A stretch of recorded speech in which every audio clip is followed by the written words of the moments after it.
بہت مشہور ہے کہ امام بخاری رحمۃ اللہ علیہ کے یہاں بخاری میں روایت درج کرنے کے لیے شرطیں بہت کڑی ہیں۔ عام طور پر محدثین کرام شاگرد اور استاذ کے درمیان ملاقات کے امکان کو اتصال کی دلیل مانتے ہیں۔ عام لفظوں میں یوں کہیے کہ اگر ایک شخص ایک دوسرے محدث سے روایت نقل کر رہا ہے تو اس کا کیا ثبوت ہے کہ اس شخص کی اس سے ملاقات ہوئی ہو؟ عام طور سے محدثین یوں فرماتے ہیں کہ ان کے زمانے ان کے وفات کو دیکھ لیا جائے جو شاگرد ہیں، اور استاذ کی حیات کو دیکھ لیا جائے۔ اگر یہ امکان ہے کہ انہوں نے ان سے ملاقات کی ہوگی، ملنا چاہتے تو مل سکتے، تو یہ امکان لقاء اتصال سند کے لیے کافی ہے۔ لیکن امام بخاری رحمۃ اللہ علیہ کے امکان لقاء کافی نہیں بلکہ ثبوت لقاء ضروری ہے، یعنی راوی کوئی ایسا لفظ اپنی حدیث کے اندر نقل کرتا ہو جو ملاقات پہ دلالت کرے۔ یہ تحقیق علامہ انور شاہ کشمیری رحمۃ اللہ علیہ کی۔ طلبہ حدیث جب یہ جملہ سنتے ہیں کہ امام بخاری رحمۃ اللہ علیہ کے یہاں حدیث میں سند کے متصل ہونے کے لیے ثبوت لقاء ضروری ہے کہ استاد اور شاگرد کی ملاقات ہوئی ہو، تو ذہن اس طرف جاتا ہے کہ کسی خارجی دلیل کے ذریعے یہ ثابت ہو کہ فلاں نے فلاں سے ملاقات کی ہے۔ لیکن علامہ انور شاہ کشمیری رحمۃ اللہ علیہ فرماتے کہ یہ نہیں، نہ یہ امام بخاری کی مراد ہے اور نہ یہ ممکن ہے۔ وہ کہتے ہیں کہ راوی ثقہ ہے، راست باز ہے، جھوٹ بولنے والا نہیں ہے، اس پر کذب کی تہمت تک نہیں ہے۔ جب وہ روایت کسی ایسے لفظ سے نقل کرتا ہے جو ملاقات پہ دلالت کرے تو یہی ثبوت لقاء ہے۔ مثلا راوی کہتا ہے سمعت فلانا یقول حدثنی فلان اخبرنی فلان اخبرنا فلان سمعتہ یقول، میں نے فلاں سے سنا، فلاں نے مجھ سے بیان کیا، فلاں نے ہم سے بیان کیا۔ یہ الفاظ وہیں استعمال کیے جائیں گے جہاں براہ راست ملاقات ہوئی ہو۔ تو میں یہ عرض کر رہا ہوں کہ امام بخاری رحمۃ اللہ علیہ کی اس شرط کی بنا پر کہ طالب علم اور استاذ کے درمیان ملاقات کا ثبوت ہو گیا ہو، یہ سند کے متصل ہونے کے لیے کافی ہے، اور امام بخاری کے معیار پر وہ روایت آگے بخاری میں درج کر لی جائے گی۔ لیکن کم لوگ جانتے ہیں کہ امام ابو حنیفہ رحمۃ اللہ علیہ کے اتنا کافی نہیں تھا۔ وہ فرماتے تھے کہ جب شاگرد نے استاد سے روایت سنی تو اس وقت سے لے کر اس کو بیان کرنے تک پوری مدت میں اس کو روایت مکمل یادداشت کے ساتھ محفوظ ہو۔ اگر روایت سن کر اس نے کاپی میں نقل کر لی، کتاب میں نوٹ کر لی، اور 20 سال کے بعد کسی شاگرد کے سامنے وہ کتاب کھول کر روایت سنا رہا ہے اور اس کے الفاظ اس کے ذہن میں محفوظ نہیں ہیں، الفاظ یاد نہیں ہیں، امام صاحب کے نزدیک اس حدیث کا سنانا جائز نہیں ہے۔ وہ فرماتے ہیں کہ جب تک سننے کے وقت سے لے کر روایت بیان کرنے تک درمیان کی پوری مدت میں حدیث پوری قوت کے ساتھ یاد نہ ہو، اس روایت کو بیان کرنا جائز نہیں ہے اور وہ سند متصل نہیں قرار دی جائے گی۔ امام صاحب کے یہاں چونکہ یہ شرط اتنی کڑی ہے، جتنی کڑی شرط ہوگی اتنی روایات کی تعداد محدود ہوتی چلی جائے گی۔ اور ایک الزام احناف کے اوپر اور امام ابو حنیفہ رحمۃ اللہ علیہ کے اوپر یہ لگایا جاتا ہے کہ یہ قیاس سے فیصلہ کرتے ہیں اور احادیث کے خلاف فیصلے کرتے ہیں۔ قاری صاحب نے بھی اس پر کچھ روشنی ڈالی۔ اس سلسلے میں آپ کو ایک واقعہ سناتا ہوں۔ خاندان نبوت کے نمایاں فرد ہیں حضرت جعفر صادق، جعفر ابن محمد ابن علی ابن حسین ابن علی، حضرت علی رضی اللہ تعالیٰ عنہ کے پوتے ہیں علی زین العابدین، اور ان کے پوتے ہیں جعفر ابن محمد، جعفر صادق، محمد باقر، علی زین العابدین، حسین ابن علی، علی مرتضیٰ رضی اللہ تعالیٰ عنہ اجمعین۔ حقیقت یہ ہے کہ امام جعفر صادق، محمد باقر، یہ سب ائمہ اہل سنت والجماعت میں سے ہیں، مگر شیعوں نے ان کا اغوا کر لیا اور ان کی طرف ایک من گھڑت فقہ منسوب کر کے اس کا نام فقہ جعفری رکھ دیا، جبکہ ائمہ اہل سنت میں سے ہیں۔ حضرت جعفر صادق سے کسی نے جا کر شکایت کی، کیونکہ حاسدین بہت تھے امام صاحب کے، غلط باتیں گڑھ کر منسوب کرنے والے، ان سے جا کے شکایت کی کہ یہ ابو حنیفہ آپ کے نانا کی حدیثوں کو چھوڑ کر قیاس سے فتویٰ دیتے ہیں۔ کہ اچھا، بلاؤ۔ بلائے گئے، انہوں نے کہا تم قیاس سے فتویٰ دیتے ہو، حدیث کے خلاف فتویٰ دیتے ہو؟ امام صاحب نے فرمایا کہ اگر میرے کسی خاص فتوے کے بارے میں آپ کو یہ علم ہو کہ وہ حدیث کے خلاف ہے، آپ اس کی نشاندہی کریں، میں اس سے رجوع کر لوں گا۔ لیکن اگر ایسا نہیں ہے تو میرا طریقہ سنیے۔ میرے سامنے جب کوئی مسئلہ آتا ہے تو میں سب سے پہلے کتاب اللہ میں اس کو تلاش کرتا ہوں۔ اگر مسئلہ صاف صریح مل گیا تو پھر کسی اور طرف دیکھنے کی ضرورت نہیں ہے۔ مثلا انما الخمر والمیسر والانصاب والازلام رجس من عمل الشیطان، جن چیزوں کو اس میں حرام قرار دے دیا گیا اب کہیں اور دیکھنے کی ضرورت نہیں ہے۔ شراب حرام ہے، جوا حرام ہے، قرآن کی نص صریح سے ثابت ہے۔ اگر قرآن پاک میں مسئلہ صراحت کے ساتھ نہیں مل سکا تو پھر احادیث کی طرف رجوع کرتا ہوں۔ حدیث سے اگر مسئلہ ثابت ہو گیا تو پھر آگے نہیں جاتا۔ اگر حدیث کے اندر مسئلہ نہیں ملا تو پھر میں صحابہ کرام رضی اللہ تعالیٰ عنہ کے اقوال کو دیکھتا ہوں۔ اگر وہ متفق ہیں تو اس کو اختیار کر لیتا ہوں، اگر ان میں مختلف رائے ہیں تو انہی میں سے کسی کو چن لیتا ہوں اور اقوال صحابہ کے باہر نہیں جاتا، اسی دائرے کے اندر رہتا ہوں۔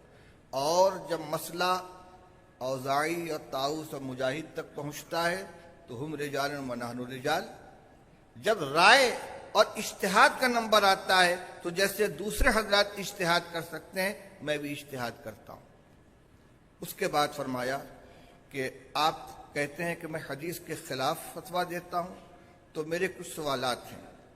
یہ بتلائیے کہ عورت کمزور ہے یا مرد کمزور ہے صنفی اعتبار سے؟ فرمایا عورت کمزور ہے۔ فرمایا اگر میں قیاس سے فتویٰ دیتا تو میں کہتا للانثی حظ مثل الذکرین، کہ عورت کو میراث میں مرد سے 2 گنا حصہ ملنا چاہیے، لیکن نص موجود ہے کہ للذکر مثل حظ الانثیین۔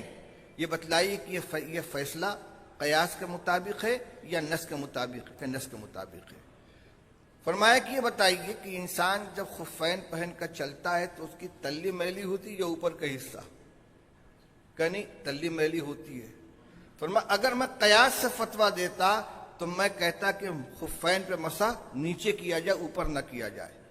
اس طرح کے 2-4 مسائل جب امام صاحب نے سنائے تو انہوں نے فرمایا کہ مجھے غلط اطلاع پہنچائی گئی تھی، میں اپنی بات سے رجوع کرتا ہوں۔ اور یہ وہی طریقہ ہے امام ابو حنیفہ رحمۃ اللہ علیہ کا جو رسول اللہ صلی اللہ علیہ وسلم نے حضرت معاذ بن جبل رضی اللہ تعالیٰ عنہ کو تلقین فرمایا تھا۔ حضرت معاذ بن جبل رضی اللہ تعالیٰ عنہ کو رسول اللہ صلی اللہ علیہ وسلم نے یمن کا گورنر بنا کر اور معلم بنا کر روانہ کیا۔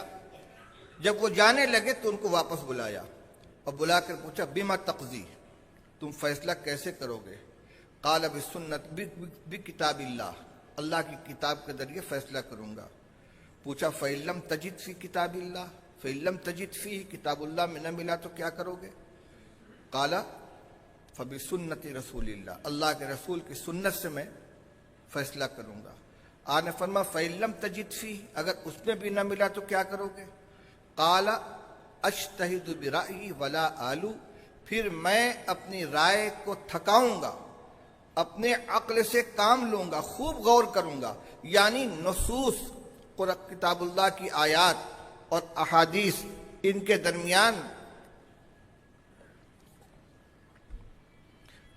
درمیان سے اس کا حکم نکالنے کی کوشش کروں گا، نظائر پر قیاس کروں گا۔ یہ مطلب نہیں کہ محض اپنے عقل سے میں کوئی حکم فیصلہ کر دوں گا، کیونکہ شریعت عقل کے فیصلے کا نام نہیں ہے، بلکہ اجتہاد کا مطلب یہ ہے کہ اس خاص جزئیے کا صراحتاً کتاب اللہ اور سنت رسول اللہ میں حکم موجود نہیں ہے، لیکن یہ کس اصل کے تحت آتا ہے، یہ کس ضابطے کے تحت آتا ہے، اس ضابطے سے حکم نکالوں گا اور اس پر فیصلہ کروں گا۔ تو رسول اللہ صلی اللہ علیہ وسلم نے فرمایا الحمدللہ الذی وفق رسول رسول اللہ لما یحب و یرضا، یہ الفاظ ترمذی شریف کے ہوں، کما قال رسول اللہ صلی اللہ علیہ وسلم۔ فرمایا اللہ کا شکر ہے جس نے اپنے رسول کے قاصد کو اس چیز کی تعلیم دی، اس چیز کی توفیق عطا فرمائی جس سے اللہ کا رسول راضی اور جس کو پسند کرتا ہے۔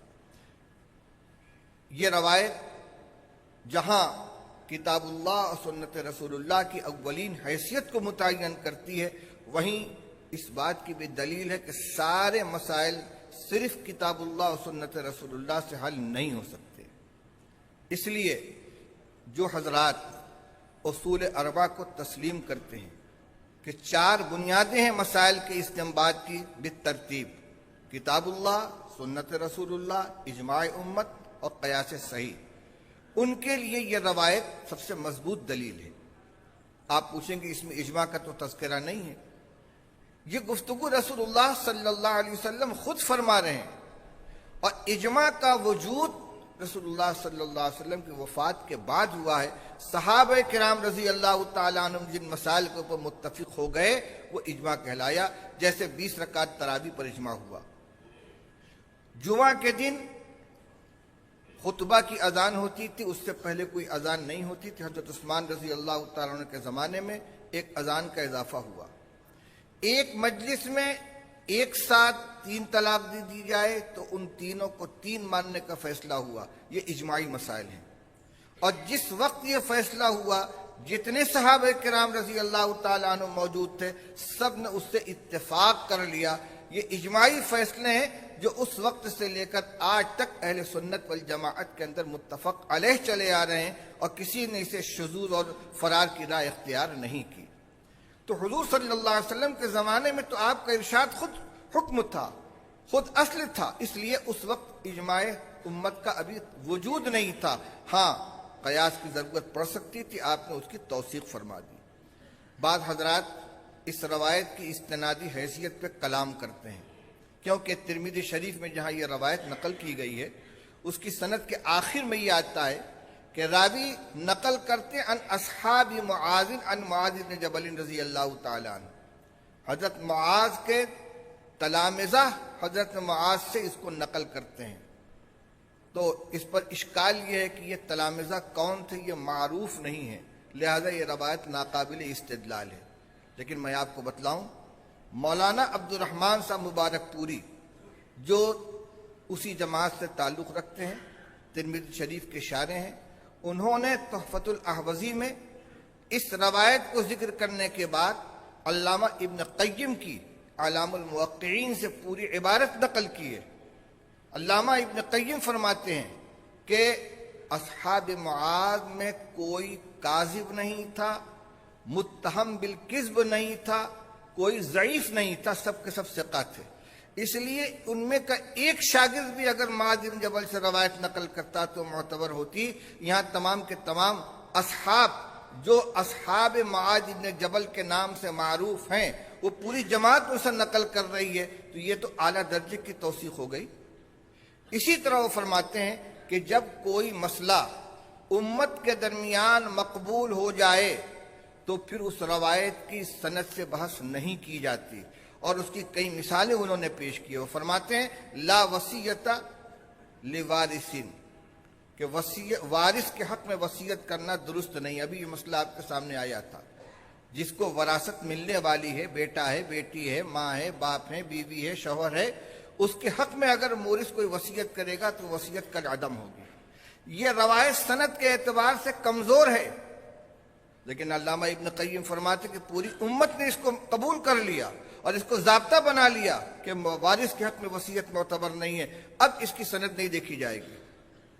اسی طرح دیت عاقلہ کے اوپر آئے گی۔ اگر قتل خطا کا جرم کسی سے سرزد ہو جائے تو اس کے جو رشتہ دار ہیں، اسباط ہیں، جن کو عاقلہ کہا جاتا ہے، ان پر دیت عائد کی جائے گی۔ علامہ ابن قیم فرماتے ہیں کہ اس کی سند کمزور ہے، لیکن اس مسئلے کو پوری امت نے قبول کر لیا، لہذا اب کوئی ضرورت نہیں رہ گئی اس کی سند کو دیکھنے کی۔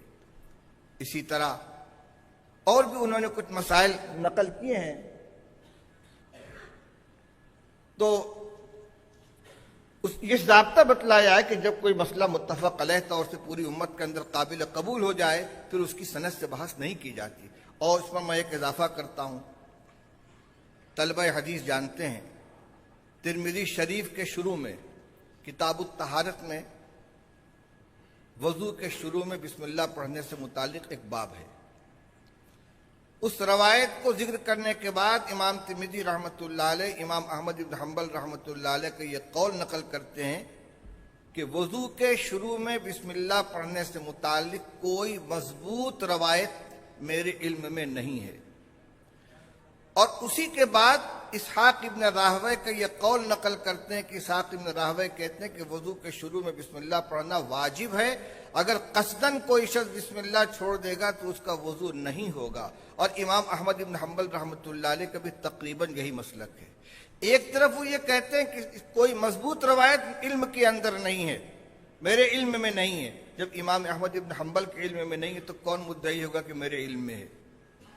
لیکن اس کے باوجود چونکہ رسول اللہ صلی اللہ علیہ وسلم کے زمانے سے وضو کے شروع میں بسم اللہ پڑھنے کا عمل چلا آ رہا ہے تو جو چیز معمول کے اندر شامل ہے اس کی سند دیکھنے کی ضرورت نہیں ہے۔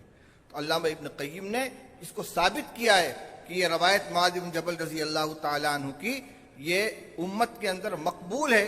یہ میں نے اس لیے تذکرہ کر دیا کہ بعض حضرات کی طرف سے یہ مسئلہ اٹھایا ہے۔ بنارس میں ایک مرتبہ ایک بیان میں میں نے اس حدیث کا حوالہ دے دیا تو ہمارے ایک جامعہ سلفیہ ہے، اس کے ایک مقرر صاحب نے اس کے تردید میں فرمایا کہ پہلے اس کا حدیث ہونا تو ثابت کیا جائے، یعنی اگر کسی نے اس کے اوپر کچھ کلام کر دیا کسی راوی کے بارے میں تو حدیث ہونے سے وہ ساقط ہو گئی۔ بہرحال یہ بڑی جرت کی بات ہے۔ تو میں یہ عرض کر رہا تھا کہ امام اعظم ابو حنیفہ رحمۃ اللہ علیہ کے یہاں جو روایات کو سند کے ساتھ نقل کرنے سے زیادہ ان کی یہاں روایات کو اپنے اصول کے اندر جگہ دی گئی ہے، اور ان کا طریقہ استنباط کا وہی تھا جو رسول اللہ صلی اللہ علیہ وسلم نے حضرت معاذ بن جبل رضی اللہ تعالیٰ عنہ کو تلقین فرمایا تھا۔ اور ایک بات آپ کے شاید قاری صاحب نے بھی ذکر کی تھی کہ احادیث کا امام ابو حنیفہ رحمۃ اللہ علیہ کے یہاں اتنا اہتمام ہے کہ کتنی روایتیں ہیں جن کو دوسرے حضرات ضعیف کہہ کے ترک کر دیتے ہیں کہ روایت ضعیف ہے، لیکن احناف کے یہاں ان کو اختیار کیا جاتا ہے۔ اور امام ابو حنیفہ رحمۃ اللہ علیہ کا یہ ضابطہ ہے کہ قیاس کے مقابلے میں حدیث ضعیف کو ترجیح دیتے ہیں۔ اگر اس کے مقابلے میں اس سے کبھی کوئی روایت موجود ہو تو اس کی طرف دیکھیں گے، لیکن جس مسئلے میں صرف ایک روایت ہے یا چند روایتیں وہ سب درجے کے اعتبار سے کمزور ہیں تو ان روایات کے مقابلے میں قیاس نہیں کیا جاتا، کمزور روایت کو ہی قابل قبول قرار دے کر اس پر مسئلے کی بنیاد رکھی جاتی ہے۔ بہرحال امام ابو حنیفہ رحمۃ اللہ علیہ کی محدث کی حیثیت سے جو شان ہے وہ اس زمانے میں بھی تسلیم کی گئی۔ مسعر ابن قدام جو کوفہ کے بہت بڑے محدث ہیں، جن کی حیثیت یہ تھی کہ حدیث کے دو بہت بڑے عالم جو امام ہیں، امام شعبہ ابن الحجاج اور سفیان ثوری، یہ دونوں حضرات جب کسی حدیث کے بارے میں گفتگو کرتے اور فیصلہ نہ ہو سکتا تو کہتے تھے چلو مسعر ابن قدام کے پاس چلتے ان سے فیصلہ کرائیں گے۔ مسعر ابن قدام کہتے ہیں کہ ابو حنیفہ طلب علم کے زمانے میں ہمارے رفیق تھے، علم حدیث میں ہم نے ان کا مقابلہ کیا تو ہم سے آگے نکل گئے، ورع و تقوی و زہد کے اندر وہ ہم سے آگے نکل گئے، اور 20 سال کی عمر میں امام ابو حنیفہ رحمۃ اللہ علیہ نے کوفہ کے تمام محدثین کے روایات کو جمع کر لیا۔ محدثین لکھتے ہیں کہ مسعر ابن قدام نے کوفہ کے باہر کا کوئی سفر نہیں کیا، صرف کوفہ کے محدثین سے انہوں نے روایتیں لی ہیں۔ ہاں یہ الگ بات ہے کہ کوفہ اس زمانے میں مرکز تھا، حضرت عمر کے تلامذہ، حضرت عبداللہ ابن مسعود کے تلامذہ، حضرت ابو موسیٰ اشعری کے تلامذہ، حضرت علی مرتضیٰ کے تلامذہ، یہ سارے کے سارے وہیں اکٹھا تھے۔ خلافت کا مرکز تبدیل ہو چکا تھا حضرت علی رضی اللہ تعالیٰ عنہ کے زمانے میں، اور کبار صحابہ کا مرکز بن گیا تھا کوفہ، اور ان اکابر صحابہ کے تلامذہ موجود تھے، ان کے علوم سے پورا کوفہ جگمگا رہا تھا۔ تو امام ابو حنیفہ رحمۃ اللہ علیہ نے اور مصر ابن قدام نے کوفہ کے تمام ائمہ کے تمام محدثین کے علوم کو حاصل کیا۔ مصر ابن قدام تو کوفہ کے باہر گئے ہی نہیں، امام صاحب نے تو اسفار بھی کیے۔ وہ جب یہ کہہ رہے ہیں کہ امام ابو حنیفہ مجھ سے آگے نکل گئے اور ان کی یہ حیثیت ہے کہ شعبہ ابن حجاج اور سفیان ثوری جب کسی حدیث کے بارے میں فیصلہ نہیں کر پاتے تو مصر ابن قدام کے پاس جاتے ہیں فیصلہ کرانے کے لیے، اس سے اندازہ کیجئے کہ خود امام ابو حنیفہ رحمۃ اللہ علیہ کا حدیث کے اندر کیا پایا تھا۔ رہ گئی یہ بات کہ ان سے روایات کم مروی ہیں، تو میں نے ابھی اس کی وجہ آپ کے سامنے بیان کی۔ اور پھر امام شافعی رحمۃ اللہ علیہ بھی تو ائمہ مجتہدین میں سے ہیں، ان سے کتنی روایتیں حدیث کی کتابوں میں مروی ہیں۔ اگر مسند شافعی ہے تو مسند امام اعظم بھی موجود ہے اور 17 نسخے اس کے موجود ہیں، کتاب الاثار کے 4 نسخے موجود ہیں 4 تلامذہ سے، اور موسوعہ مسند امام اعظم ابو حنیفہ کو دیکھا جائے تو مرویات کی تعداد 10,000 تک پہنچ جاتی ہے۔ صرف متداول صحائح ستہ یا اور جو کتابیں علماء کی مراجعات کے اندر رہتی ہیں ان میں روایات کے مذکور نہ ہونے سے یہ فیصلہ کر لینا کہ ان کے پاس روایات کا ذخیرہ نہیں تھا، یہ ایک غلط قسم کا استنباط، غلط نتیجہ نکالنا ہے اور جو حقیقت سے بہت دور ہے۔ بہرحال وقت کافی ہو چکا ہے اور جو باتیں میرے ذہن میں تھیں اس کا بہت بڑا حصہ ہمارے پیشرو حضرات نے آپ کے سامنے بیان کر دیا تھا۔ اس اجتماع کا جو انتظام کیا ہے ہمارے دوست قاری اسامہ محمد رفیق صاحب اور ان کے احباب اور معاونین نے، یہ بہت اچھا کام کیا ہے، میں پوری جماعت کی طرف سے ان کو مبارکباد دیتا ہوں۔ اور اس کانفرنس کا انعقاد جن بڑوں کی اجازت اور ان کی رہنمائی میں ہوا ہے وہ سب ہماری طرف سے شکریہ کے مستحق ہیں۔ خادم الحرمین الشریفین ملک عبداللہ ابن عبدالعزیز اور نئے جو ہمارے وزیر شؤون دینیہ ہیں شیخ کیا نام ہے سلیمان ابو الخیل، ابھی نئے آئے ہیں، نیا نام بھی ہے میرے ذہن میں نہیں بیٹھا ہے، اور اسی طرح یہ شعبہ دعوت کے جو ذمہ دار حضرات ہیں ان کے اجازت اور ان کے تعاون سے، اور خاص طور سے شیخ عبدالعزیز بن عبداللہ العمار جن کی کمی یہاں محسوس ہو رہی ہے، متعدد مرتبہ ان سے ملاقاتیں ہوئی اور ان کی صحبت سے مستفید ہونے کا موقع ملا ہے، ان کی دلچسپی بھی اس کے اندر شامل حال ہے۔ یہ سب حضرات اس علمی معاونت کے لیے قابل تشکر ہیں، اور جو یہ پہلی کانفرنس ہے امید ہے کہ انشاءاللہ اس کے بعد اور دیگر ائمہ مجتہدین کے سلسلے میں بھی اجتماعات ہوں گے اور علماء کی باتوں سے سب کو مستفید ہونے کا موقع ملے گا۔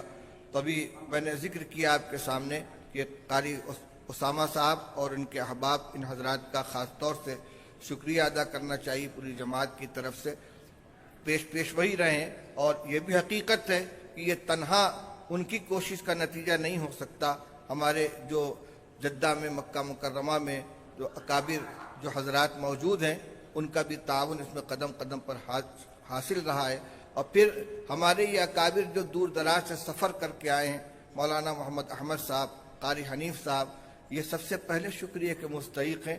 آج ان کی قیمتی باتوں سے ہمیں مستفید ہونے کا موقع ملا، یہ نہ ہوتے تو بے دولہا کی بارات بن کر رہ جاتی اور ہمیں استفادہ کا موقع نہ مل پاتا۔ اللہ تعالیٰ سے دعا کرتا ہوں کہ اللہ تعالیٰ اس کے بہتر سے بہتر ثمرات ظاہر فرمائے اور پوری ملت کو اس کا فائدہ پہنچے، اور پھر ہمیں اور آپ کو مل بیٹھنے کا اور ان قیمتی باتوں کو سننے کو موقع ملے۔ وآخر دعوانا الحمدللہ رب العالمین۔